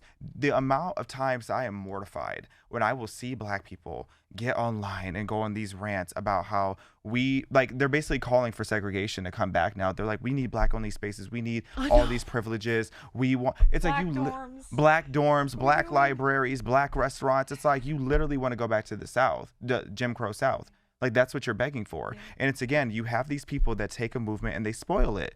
They've broken the contract. You see the same thing with feminism. Women have equality in our country. And now you have people like Alex Cooper from Call Her Daddy. She's like, we don't have equal rights and we need to fight. It's like, Alex Cooper, respectfully, your entire job is encouraging young women to be whores and to be mad at men when they come and get with you for the value of a medium-sized pizza. It's like, I don't understand how you think you don't have rights and you're trying to act like you're this new age feminist. It's like, why aren't you saying anything about the women that are in burlap sacks in the Middle East? It's because, once again, when your movement doesn't have substance, you take a real movement and you just add to it for your grifts or to feel good about yourself or to just take it over the edge. It's embarrassing. You know, but then what happens is they push it too far. They do. And I'm having to debate with Steven Crowder about women being able to vote. Yeah. I'm like, how the did we get here? It's the pendulum. And he's like, well, I have a whole theory about that. And listen, I generally like Steven Crowder. I vastly, passionately disagree with him about some of his positions. And it's like, well, if you guys don't fight in wars and you don't get drafted, I'm like, but you don't even want it. There's a whole, the conservatives don't even want women to fight. Like, this is where it goes too far. This is where we're going over the line. Or like, I don't want to see the browning of America. I'm like, yeah, I'm not with you on that one. I hear that one a lot. Don't agree. And I have zero issue with the browning of America. I care about maintaining Western values, but don't go down that road. That is a dirty, dangerous road to go down. And I understand kind of the commentary of wanting to maintain. I very passionately want to maintain Western values. I thank God every day we're in this country. I'm the most Western person that there can be. Same. I go to Air One. Don't invite me places that doesn't have that, if it doesn't have valet or a secure garage. Like, I'm very bougie. I live a soft life compared to what people are living overseas. If the Wi-Fi isn't strong, I'm not staying. Like, I could not be more in alignment with you. I like a degree of separation. It's like, but what I think these liberals don't realize is that they are begetting the very things that we had effectively ended. Yes. But by taking this feminism to a point of emasculating men and marginalizing them and humiliating them, well, now they're like, oh yeah? F you. And you've got the Nick Fuentes is saying all women are whores and they shouldn't be able to vote. And you've got racist commentary within the Republican chats. And it's starting to kind of bubble up because you, just like gay marriage now, it's going to be on the table. It is. J.D. Vance has said. Yeah. And I'm like, are we really going to deal with this? Oh, yeah. And I'm like, we worked so hard to get here. And the reality is, when we have to go back to the table over this fight, it's going to be because of this crazy shit that the left did. Unquestionably, it's going to be that. And I think it's important we talk about the root of where that's coming from, too. Do it. When we start talking about the root of where some of these movements have gone too far, it's not just a group of people that are sitting at a table that are like, you know what, we're just going to take this and go farther. There's a lot of, subliminal messaging that's happening, whether it's the online discourse or what's happening on TV and all these different things that make people feel like they have to take it further. And we have to start looking at some of these things that are happening, like from China. When you start to look at bots, have you seen the recent studies on bots? With the large percentage of online traffic that is fake and fraudulent. There's a book I read by Peter Schweizer called Blood Money. And in the beginning of the book, it talks a lot about how during BLM, for example, a lot of the discourse and the division that you saw, that came from bots created by China, where they intentionally wanted American citizens to be more divided, to be more polarized, and to be more emotional. It had some people seeing on their feed people being way more racist than the average American. And then you had on the other side of it, you saw them just being, you saw them being told, like, you need to go out, you need to be angry, you need to be destroying buildings and burning down everything. And a lot of the accounts that were huge with thousands, if not hundreds of thousands of followers, they weren't even real people, yet they were radicalizing the general public. This has been going on for a long time. We also just saw it with the whole Israel-Gaza thing. A lot of the traffic that was happening were coming from bots. There are reports that even show some of the biggest accounts that were on Twitter were largely propped up by bots. I saw Matt Walsh did something on that. I even met someone recently, I'm not going to say his name, but I met someone recently who is from China and his full-time job is creating bots and he didn't know what I did for work, and he was just giving me the whole rundown on his accounts and how he owns thousands and thousands and thousands of accounts, and how he is able to sway public opinion and make certain things and certain ideas seem way more popular than they actually are. So when this happens, that's how you end up with movements that go too far, because that's where people think they're supposed to go. That's where the expectation is set. It's very intentionally done, and it's done with the purpose and the intent of destroying Western society. It's coming from Islam, it's coming from China, it's coming from Russia, 3 entities that all ultimately want to be more powerful than the United States. You know, I do know that about Nick Fuentes. I saw that, actually. Chamath, I cannot pronounce this guy's last name as much as I respect him and watch him. Palopatia, I think it is. So brilliant. And there was a whole piece that they did showing that Fuentes' traffic was largely artificial. But then the problem is it begets itself. So then people see the traffic, then they platform the guy because they want the clicks. Then they take on the talking points, and all of a sudden it's been laundered into the mainstream. You know, and the anti-ICE stuff, like you're seeing monster celebrities at the Grammys, God help us, please, not at the Super Bowl, but at the Golden Globes, and they then it starts to seem so mainstream, and then it gets incredibly radical. Like, have you know, I was talking to my producer, I'm like, there's so much I want to talk to Xaviaer about, I don't even know where to begin. And I had pulled some ICE stuff, and he's like, Jill, it's like we're iced out. And he didn't mean, you know, he's like, I'm like, I don't know, it's gotten crazier this week. Michael, have you seen it? And actually now might be the time. Have you seen this? It reminds me of the Summer of Love. Let me pull up the sound up for you here. There are roadblocks in the road. There's like full-blown vigilanteism now in Minneapolis.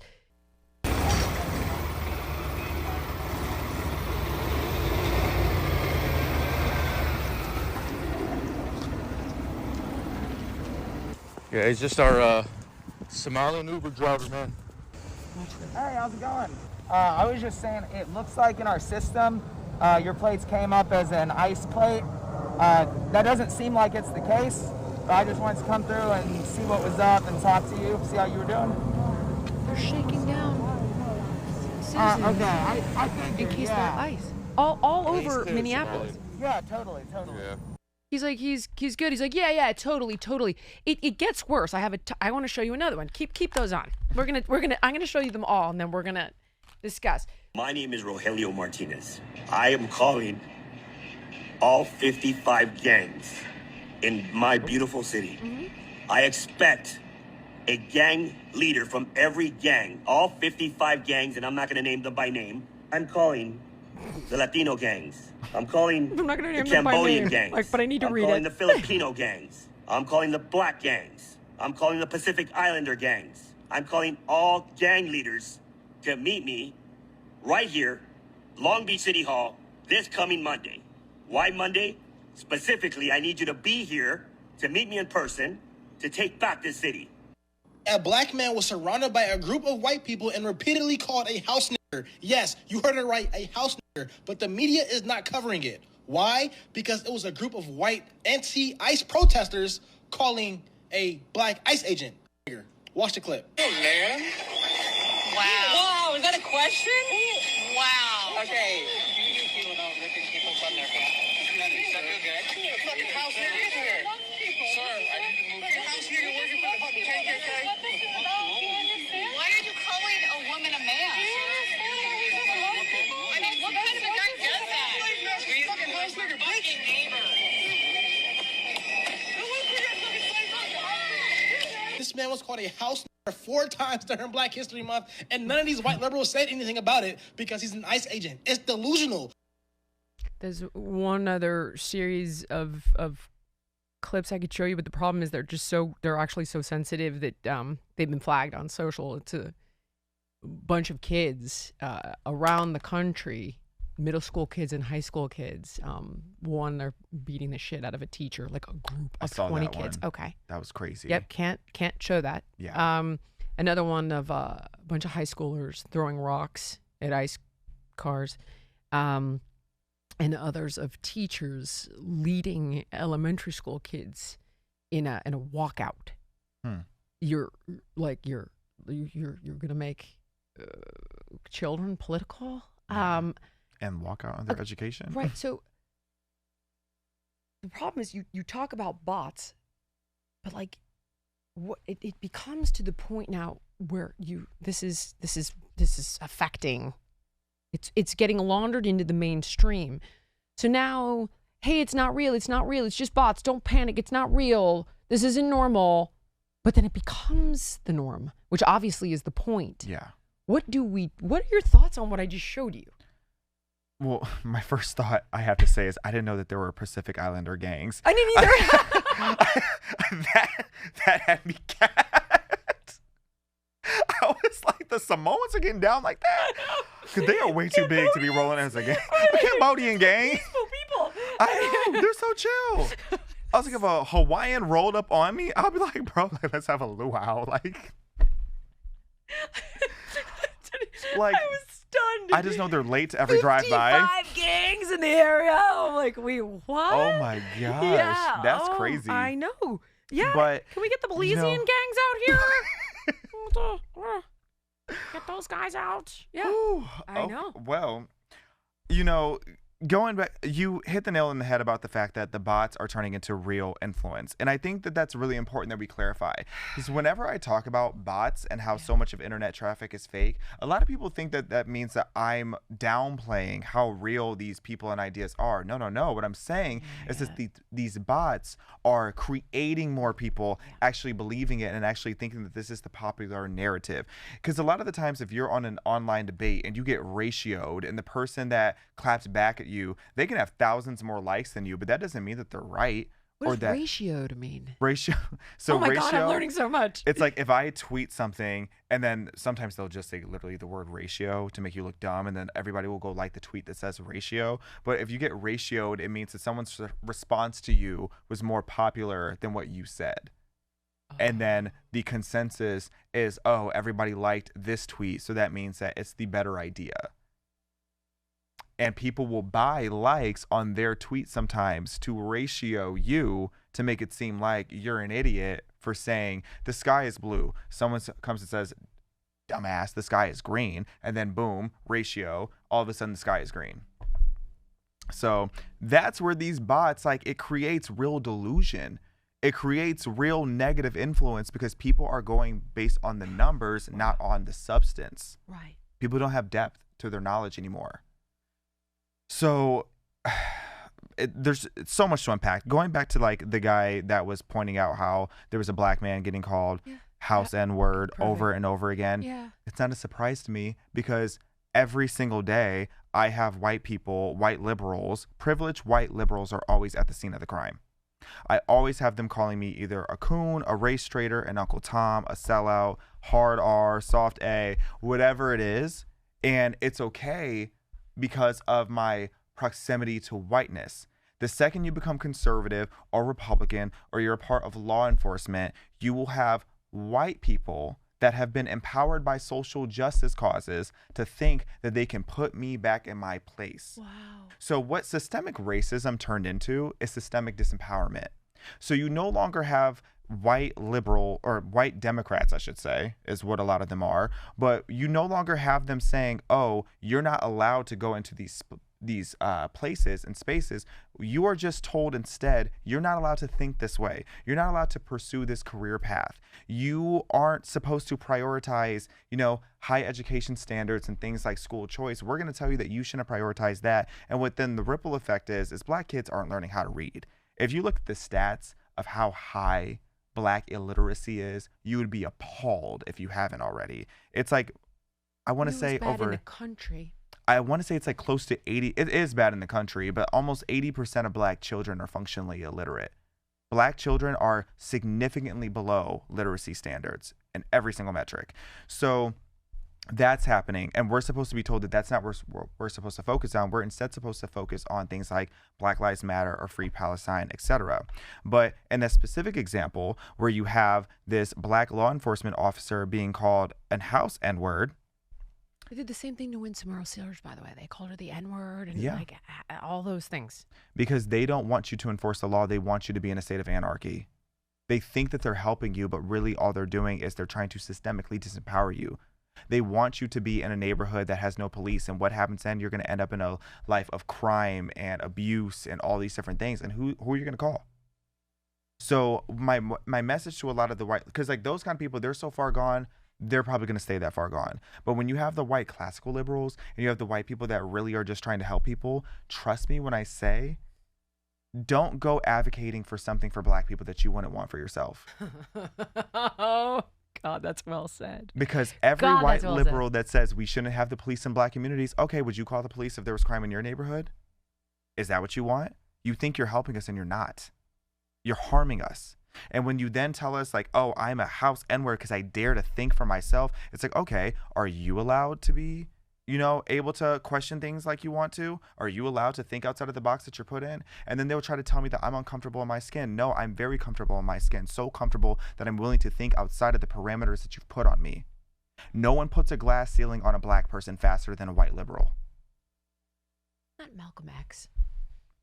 It's Malcolm X. He wasn't wrong about everything. I didn't really understand the things that he was saying, obviously, while being a white liberal. I was like, what do you mean? Like, we're allies. I didn't understand.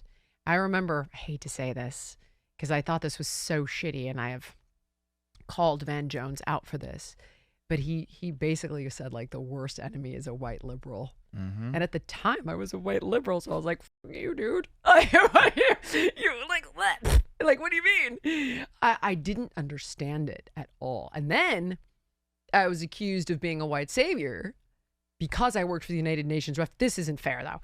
I worked for the United Nations Refugee Agency, and they assigned me to South Sudan. I actually wanted to work in Syria because I'm Syrian, and kids were washing up on the beach at this time. And they were like, yeah, I know, we've got Angelina and Jolie and Ben Stiller on that one. You want to go to South Sudan? They're like, nobody wants to go. I'm like, I wonder why. I just stay in like Ben Stiller's in a 4 Seasons in Beirut. and I'm like at a refugee camp, which by the way, I wouldn't have traded for the world, in the Democratic Republic of the Congo.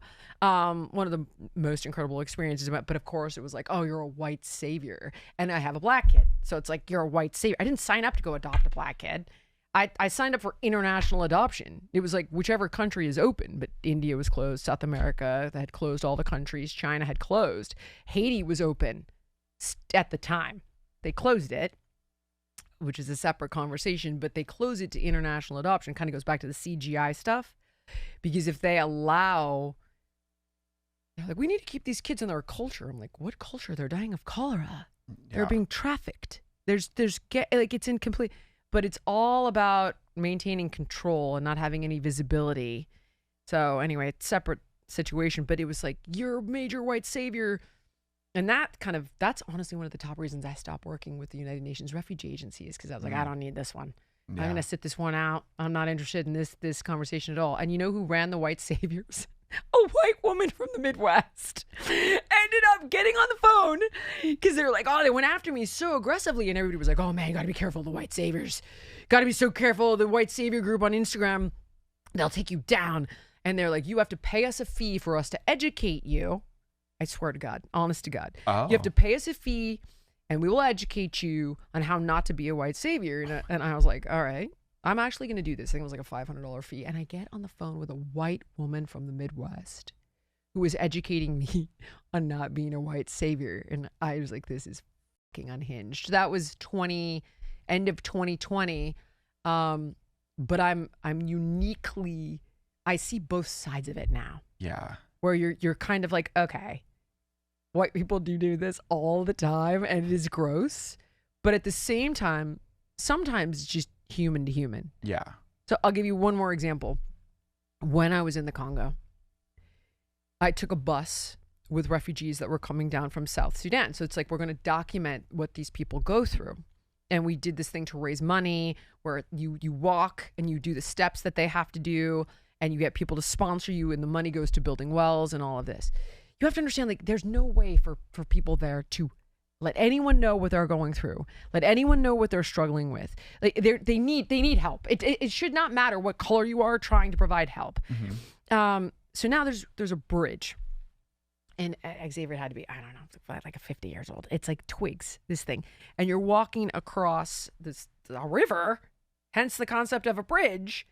And there's a mom there, and she has 3 kids. And one's a toddler, one's, I don't know, maybe 7, and she's holding a baby. And there's holes in the bridge. So I'm like, can I take the toddler? And they come running over and they're like, do not pick up that child. I'm like, are you kidding?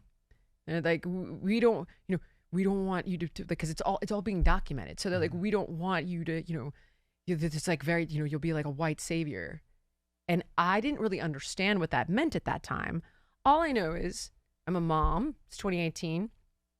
There's a mom with 3 kids walking babies across this bridge that they can fall through, who's been through, honestly, hell. Things that you and I could not, the Wi-Fi, right? And I'm like, I'm picking up this fucking kid.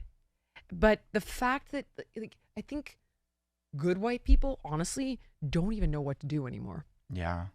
We don't. I stay out of it. Like, I see this thing that Trump was posting, and I'm like, I will absolutely call this out for what it is, because I will not be tribal. No way. I'm not going to do it. I'm going after bad ideas. Period. You're never going to racism bad. I don't care where it's coming from. Inappropriate things that lead to racism, I'm going to get on top of that. And misogyny and, anti-gay stuff and anti-Semitic stuff. And then where it goes too far, I'll call that out too, like voting laws being called Jim Crow. But at the same, that's where I'm like, I can't touch this. This is I can't get too pissed about it, because you don't want to be a fucking white savior. Like, what? How does, honestly, putting the lefty bullshit aside, how does a person advocate when there is racism? Like, you just watched it. Doesn't matter where it's coming from. I showed you 2 examples today. The Obamas being labeled as apes, and then liberals calling this ICE agent a house N-word. Like, what do you want a white person to do, honestly? 2 things. Black people ultimately just want to be left alone. We're so tired. It's like, can we focus on the Persians for a little bit? They need y'all right now. Black people just want to be treated like we're members of society. We can do everything. There are 2 million black millionaires in America. We're not oppressed. We're living our lives. But when it comes to white people, so do nothing. White people can't win, in the sense that if you see color, you're racist. If you don't see color, you're racist. Like, you can just go down the whole line. So my advice to white people is just think about this. Who gives a shit? If you want to help somebody, this is outside looking in. This is outside looking in. So don't be mad at either of it, though, because you can't just be mad at one side. So hear me out. I'm a very audacious person. I'm going to do what I want to do. I don't care, because there are black people who are going to say that I am a bootlicker, that I am whatever. I don't care what they have to say about me. And then you have even some black conservatives that will criticize me for this, that, and the other. I don't care. I'm just going to do what I want to do. I'm going to help who I want to help. I'm going to feel what I want to feel, and I'm going to do it publicly and privately. If you are a white person and you want to help this black person in whatever way, or you want to help somebody, help them as a human. And don't be afraid of being called a white savior if you're actually just trying to help a human being. Because you going and wanting to pick up a child, the fact that you even have to think through, oh no, like, what about the optics? Who gives a shit? You're a human being. Yeah, you're a white woman. Be an unapologetic white woman. You want to know the type of white woman I want to see come back? Yeah. The as if kind of white woman. I want to see the white woman that is just unapologetically, doing what it is that they need to do, handling their business. Okay? Don't be afraid of being told that you're doing too much or that you're doing too little. You don't need to be sitting here concerned that a black person's going to be offended that you're not doing enough for them. You're a grown adult. Go do what you need to do. It's like, who cares? Honestly, I would call out, I would say, we were moving in the wrong direction. And it wouldn't matter if it was an anti-Semitic meme. It wouldn't matter if it was an anti-gay meme. It wouldn't matter if it was an anti-black meme. I would simply say, this is not okay. Call it out. We're moving in the wrong direction. You're being a good human. You're not being a good white woman. You're being a good human. When you call out racism, you're being a good human. When it's actual racism, not some make-believe invisible boogeyman of systemic oppression racism. I call that out too, though, and then I'm a white nationalist. But I feel more comfortable. It's so odd. I actually feel more comfortable calling that out now than trying to be an ally. It's interesting. Like, now I feel more comfortable saying, hold on. Like, famously on CNN when I was like, no, not all white people are bad. That's not true. And in fact, if you go back to the Civil War, 350,000 people died to end this. Like, there are whole cemeteries dedicated to this. We fought a war over this. Like, what about those guys? What about the people whose ancestors died to end this? Do they get a pass? Like, my ancestors weren't even here. Do we get a pass? Like, that part. But now I'm actually more concerned about trying to say, like, that was racist, don't do that. It's so, Xavier. You can't win, so you can't care. And okay, it's easier said than done, but just focusing on being a good human. And also, can I just say, when it comes to like the white guilt that people have, it's kind of audacious too, because don't sit here and assume that your family at any point owned mine. Because first of all, the audacity of that, because when you start looking at the stats, because, you know, happy Black History Month, when you start looking at the stats of slavery, majority of white people today are literally not the descendants of slaves. They're not. Because to own slaves, you had to own land, and land where you were actually having work be done on it. So to justify that, that would assume that you came from a more affluent family in the South. So when you look at it, it's a very small percentage of white people back then owned slaves. And if you're really going to get into the Black history, you had over 3,000 Black slave owners in the South. Nobody wants to talk about that either. It's socioeconomic privilege has always been a huge thing, but there were Black slave owners in the South. But we don't talk about that because we have totally made history about tribalism, and we've made it about, you know, woe is the Black man. And that's in order to keep us voting for the Democrat Party, because they want us to constantly think that we are oppressed and that we have this constant fear of, oh, we're not, as Black people, we're not supposed to care about the economy or crime or the border or education or anything of that sort. We're only supposed to care about, are they going to put me in shackles again? Am I going to be in the back of the bus? Is my daughter going to live the life of Harriet Tubman? That's what I'm told that I'm supposed to care about? No, that's all bullshit. So when it comes down to the reality of where we're living today, it's, let's make sure our country is good for all Americans, period. I love that so Let much. people have their rights. Let people, you know, thrive and be able to pursue an education, to pursue economic success, to pursue all the beautiful, glorious things that we have as privileges in Western society. That's what I care about. And when I'm going to fight for something, I'm not going to fight for it because I'm a conservative. I'm not going to fight for it because I'm Black. I'm going to fight for it because I am a good human and an American. And when you're defending something or you're fighting against something, you're fighting for it because you are a good human, not because you're a white savior, not because you're a white whatever. You're a good human. I want to take you on one more hard turn, because that's the mic drop on that issue, period. Exclamation mark. Thank you. I agree. That's double. Exclamation, exclamation. Okay. I have to show this to you. This is the past week in Mamdani world. Oh. Okay. Let's talk about Mamdani. We put together a montage for you. Oh. Yeah, guys, we have a montage for you because there were so many clips. I'm like, I can't call all these up. How in the name of God? Can I get Mamdani 1? Mamdani 15? I put together a montage for you on Mamdani. A week of Mamdani. February, second week of February, team. Earphones on. And people are like, oh, it's because of city snow, because of ice. Do you see this? This is because of nothing. Look, this is the Great Wall of New York City trash. This is now a national landmark. Wait for it. Oh my God. 10 people froze to death. No family should have to endure this kind of pain. Baba, no!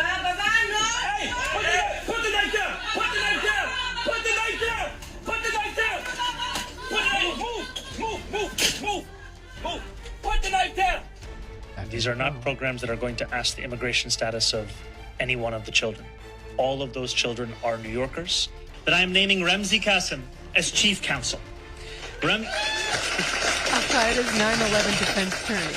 Ramsey will be joining the administration from CUNY, where he serves as a professor of law. He has deep experience arguing in court, including before the Supreme Court. For Al-Qaeda, you psychopath! I don't know. Okay, so let's recap real quick. We've got walls of trash that are 6 feet high. Now, I'm on my way to New York, so I'm actually going to go see this for myself. Manhattan's so bad. I've heard this. He won't clean up the tent cities that Eric Adams had cleaned up, so people are freezing to death outside. And if it's well known that addicts are not going to help themselves. You have to force them to get into recovery. You have to force them to get into a shelter. So you're letting them overdose and freeze to death on the street. He goes after the cop that went after the guy that was using a knife on what appears to be his family. And he tells New Yorkers he's going to use their tax dollars to pay for daycare for people who don't pay taxes. And yes, I know there are some people who are here undocumented that pay taxes, but vast majority do not pay income tax. Vast majority work under the table. That is the past week of Mamdani. We're in month. This is week 6. Week 6. They've got 4 years of this. And one more thing. On the radical Islam piece, everybody's like, you're just Islamophobic. And I really couldn't have cared less that the guy was Muslim. I'm like, why do we keep bringing this up? Is it so that you can't criticize his policies? Because they're just going to say, like, oh, you just don't like Muslims. But the reality is that's alarming. Your chief counsel is the guy that defended Al-Qaeda after 9/11. And last, in one of his rap songs, and I remember stumping Cenk Uygur on Piers Morgan about this because they're like, he's not radical. I'm like, well, he did say in his rap song, I give my love to the Holy Land 5, you better look him up, who funded Hamas. So he is pro-radical Islam now. We have 2 separate instances. Thoughts on this week's events and where Mamdani takes us? New York City voters, what did you think was going to happen? Again, these people will tell you exactly who they are. And when they tell you who they are, you need to believe them. I'm not afraid of being called Islamophobic. I don't hate someone that just because they're Islamic, but I do have a lot of issues fundamentally with Islam, particularly the Islamic Brotherhood. Yeah. And when we look at Mamdani, and I have a video on my YouTube channel where I made a whole Venn diagram about radical leftism and radical Islam, how they're insanely different, but how they have come together in the last decade or so, because ultimately they want to see the fall of the West. And we see the infiltration that's been happening for a long time. And I'm going to get back to Mamdani specifically, but just for extra context, radical Islam has been infiltrating America and Western society for so long. We see it over in Europe. We see that it has gotten so bad in the UK that the UAE is now putting restrictions on their students going to school over in the UK because they're afraid of Islamic radicalization happening to their own citizens. Their attorney general said that. It is so bad in the UK. It's getting bad in France. It's already been bad in France. It's getting bad in Italy. It's horrible in Austria. It is horrible in all these different places. And over here now in America, you have countries like Qatar that have put over $6.5 billion into infiltrating our education system, which they largely go for institutions like Harvard and Yale. Why? Because those are where our leaders, our next world leaders and countries' leaders are coming from, those universities. So there's a very conscious effort that is being made to completely destroy the fabric of Western society. And then when you look at the Quran, the holy text, the entire foundation of the principles that they're fighting on, and the fact that Mamdani swore in on the Quran, he is swearing in on a book that over 100 times throughout the book calls for the desecration and the slaughter of those who do not worship Allah. So when we talk about Islam, if we're having an honest conversation and we're talking about the Islamic Brotherhood, they have a very clear mission that has been going on since their religion was created not that long ago. It has been very clear that they want to destroy everything that isn't for Allah. So when we see someone like Mamdani, who went to New York City and has become the mayor the beacon of the world's capitalism, and is now destroying everything that New York City is, you can't tell me that's not on purpose. Mamdani is very educated. He knows exactly what he's doing. He knows how bad his policies are. Do you think Mamdani didn't watch the same video that we just watched?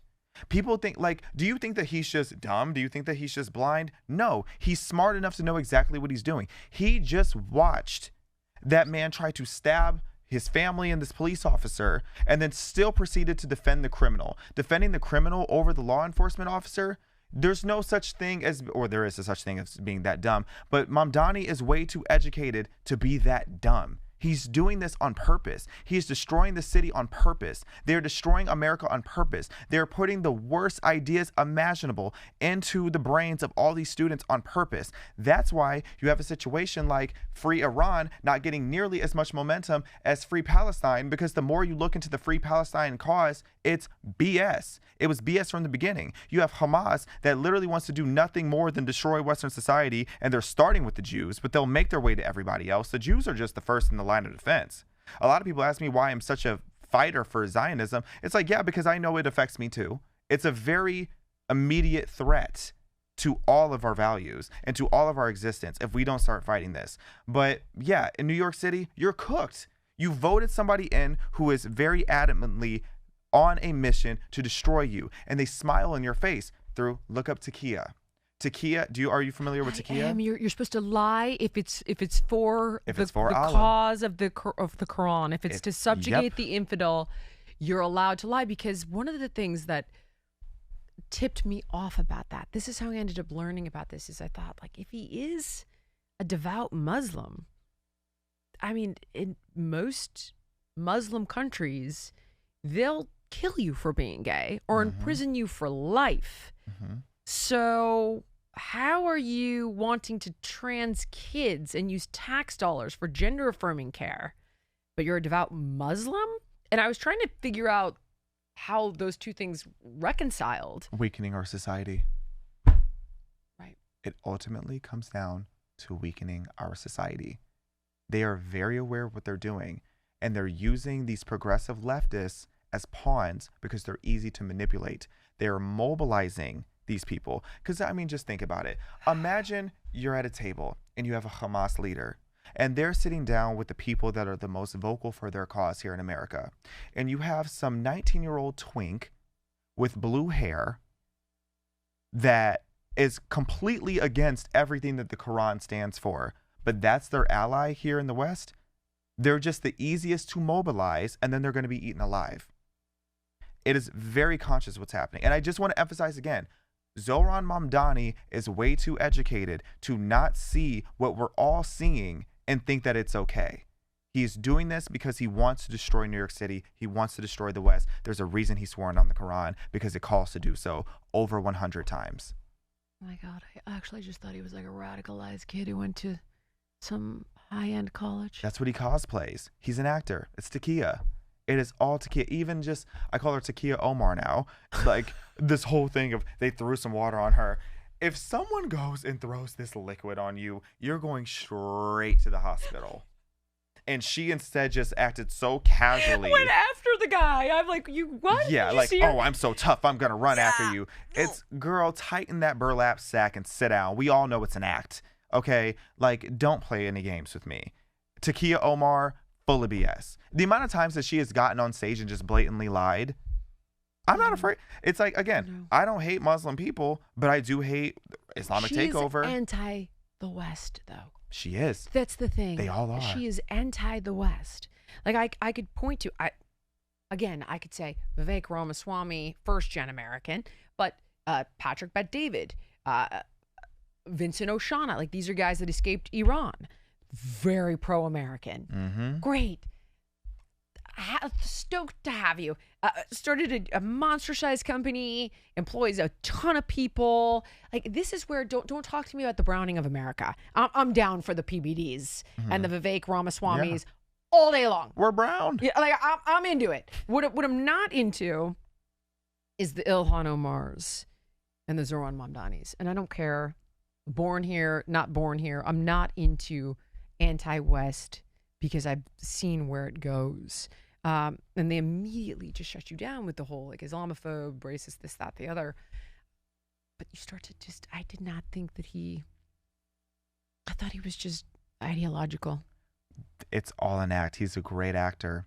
And, you know, I became I was already passionate about this issue, but the last conversation I had with Charlie Kirk in person was about the fact that we're not afraid to call out some of the grifting with BLM and get called racist. We're not afraid of being called any kind of bigot because we say that we don't want kids to get trans. Well, when you see the things that radical Islam is doing to the West, why are you afraid of being called Islamophobic? I'm not afraid of being called these things anymore because, again, I'm standing on the principles that I know are right.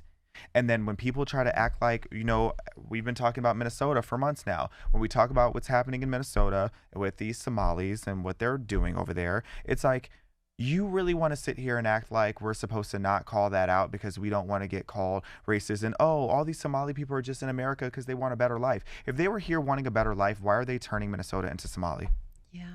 You know, Dr. Oz was just here and he was exposing healthcare fraud, and it's occurring within the Russian and Armenian mafia. He also exposed fraud in the Cuban community in Florida, and he went on to talk about it in Nevada. So he outlined different communities in red states and blue states. I said, how's DeSantis handling that? He's like, he's cooperating, trying to get his hands around it. How's Newsom handling it? Filed a civil rights complaint against him and called him a racist. I'm like, but aren't Armenians and Russians Caucasian? Like, what? Aren't they? And it's just, and Newsom does know better. That's the thing. See, you see through Mamdani.